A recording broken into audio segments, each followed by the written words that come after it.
Queridos amigos, bienvenidos al estudio de la Escuela Sabática en este proyecto patrocinado por Editorial Sé Feliz en colaboración con el Campus Adventista de Sagunto. Llegamos a la lección número 6 para el 10 de febrero de 2024 que lleva por título Me levantaré y va a tener que ver con el tiempo, los tiempos de Dios, ¿verdad? La Escuela Sabática empieza con el versículo de memoria que se encuentra en el Salmo 12:5 y dice: por la opresión de los pobres, por el gemido de los menesterosos, ahora me levantaré, dice Jehová. Pondré en salvo al que por ello suspira. Los salmos también nos presentan protestas de Dios ante el sufrimiento del ser humano, ante el mundo en el que vivimos, porque Dios es un Dios piadoso, Dios es un Dios misericordioso, paciente, no quiere que nadie perezca, y tiene intención de salvar al máximo número de sus criaturas y, sin embargo, en algún momento va a actuar. Lo que pasa es que no actúa en el tiempo que a nosotros nos gustaría. Hay una discrepancia profunda entre el tiempo de Dios y el tiempo del ser humano. Solo el Creador Todopoderoso puede poner paz en medio de este mundo, puede garantizarnos que esto termina bien a través del juicio. Y en el juicio nos presenta esta doble realidad de que es salvación para los que creen y es destrucción para los que deciden rechazar a Dios. En ese sentido, ocurre todo de acuerdo con los tiempos de Dios que se matizan los salmos, no son nuestros tiempos. Continuamos el estudio de la Escuela Sabática con el domingo 4 de febrero, el guerrero majestuoso. Aparecen varios salmos, Salmos 18, Salmo 76, Salmo 144, y nos presentan himnos que alaban a Dios por su majestuosidad, por su impresionante poder, por el despliegue como guerrero y juez de nuestro Dios. Una de las formas, de las múltiples formas que tiene Dios de presentarse a su pueblo es justamente esto. Estas imágenes lo que hacen es reforzar el poder de Dios, la imagen del poder, la severidad, la urgencia de la respuesta de Dios a nuestros clamores. Y aparece, por ejemplo, en el Salmo 18, versículos como tronó en los cielos Jehová, y el Altísimo dio su voz, granizo y carbones de fuego, saetas, relámpagos los destruyó, los abismos de las aguas, los cimientos del mundo, por el soplo del aliento de tu nariz. Son todo imágenes que hablan justamente de un Dios poderoso, y es lo que se quiere enfatizar. Solo hay que esperar que Él actúe, ¿verdad? Y sin embargo, incluso cuando el pueblo de Dios libró victorias, libró guerras y fue liberado gracias al liderazgo de David como militar, se reconoce que nunca fue ese el motivo de las victorias. El propio David confiaba únicamente no en sus fuerzas, sino en la fuerza que Dios le daba. Las victorias se le atribuyen siempre a Dios y nunca a un humano. Nunca aparece David dependiendo de su propia sabiduría o fortaleza para vencer. Es más, el guerrero David se presenta en los salmos como el músico que alaba a Dios por su poder, no por el de David. Y en ese sentido, la alabanza a Dios es el arma secreta que David utilizó durante toda su vida. Continuamos con el estudio de la Escuela Sabática, en este caso la lección del lunes 5 de febrero. Justicia para los oprimidos. Lo que revelan muchos salmos es que Dios se preocupa especialmente por los diversos grupos vulnerables, que durante toda la historia han sido parecidos: los oprimidos, los huérfanos, las viudas, los extranjeros. Esto aparece durante toda la Biblia, incluso en nuestros días, ¿no? Siempre han sido grupos en riesgo de exclusión social. La expresión que se utiliza en muchos salmos es pobre y necesitado, y de alguna forma este binomio transmite esta realidad de gente que necesita ayuda y los salmos evitan simplemente reducirlo a términos étnicos o a términos religiosos o a términos nacionales, sino que son términos genéricos que abarcan el espacio y el tiempo durante toda la historia. La realidad, por tanto, que se transmite es que Dios está cerca del que sufre, cerca del desamparado, cerca del afligido. Y pobre y necesitado también hace referencia a nuestra sinceridad delante de Dios. Es el que está solo y solo tiene a Dios y no tiene nada más que Dios. En ese sentido, los salmistas también inspiran al pueblo a alzar la voz contra toda opresión, contra la opresión que el ser humano se ejerce a sí mismo y siempre ha realizado durante la historia. Subrayan los salmos también la inutilidad de depositar nuestra confianza de que esto se va a resolver de alguna forma por medios humanos, porque solo Dios es capaz de cumplir sus promesas de restauración al pobre, al afligido, al abandonado, al que lo está pasando mal, siempre de acuerdo con sus tiempos, ¿verdad? Que como venimos diciendo no coinciden en ocasiones con los nuestros, pero sí llegará un día en el que Dios juzgará la negligencia de todo aquel que, pudiendo haber hecho lo bueno, no lo haya hecho. Continuamos nuestro estudio de la escuela sabática con el martes 6 de febrero. ¿Hasta cuándo juzgarán injustamente? Dios otorgó a los dirigentes de Israel la responsabilidad de juzgar, de dirigir, de hacer justicia, de incluso ser sus representantes. De alguna forma quería que los dirigentes de Israel pudiesen ser un instrumento de justicia, de rectitud, y sin embargo no siempre ocurrió así, desgraciadamente. A pesar de que la prioridad de los reyes y de los dirigentes eran justamente garantizar la paz y la justicia en la tierra, pues en ocasiones no fue así. Y esto es lo que se presenta en el Salmo 82. Hay una figura curiosa, porque en el Salmo 82 dice: Dios está en la reunión de los dioses, en medio de los dioses juzga, y utiliza esta expresión de dioses justamente en referencia a los jueces corruptos de Israel.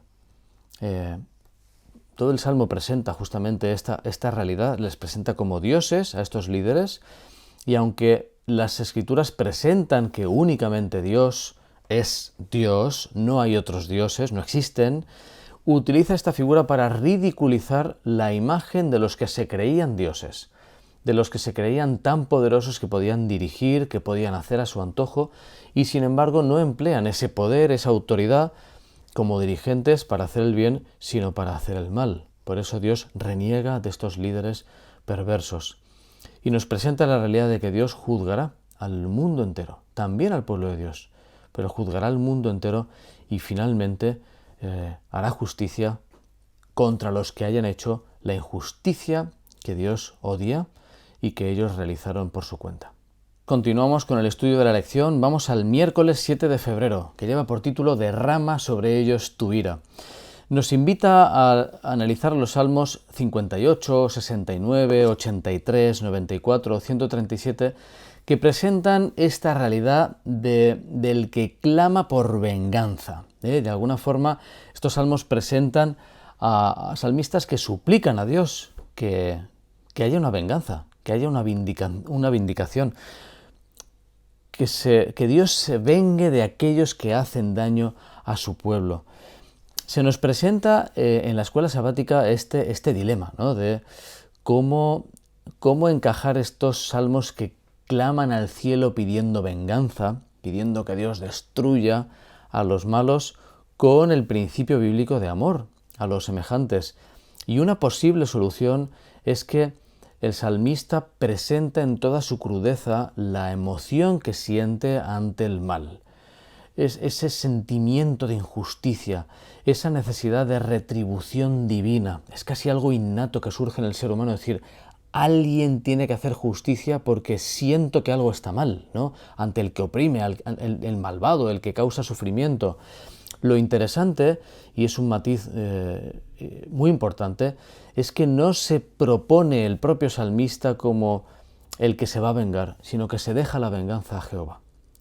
De alguna forma esto es lo que podríamos resumir, ¿no? De estos salmos que piden en un lenguaje belicoso y en un lenguaje que a veces es muy fuerte, esta vindicación, esta venganza, que Dios actúe, se deja en manos del Señor, que Él es el único juez justo.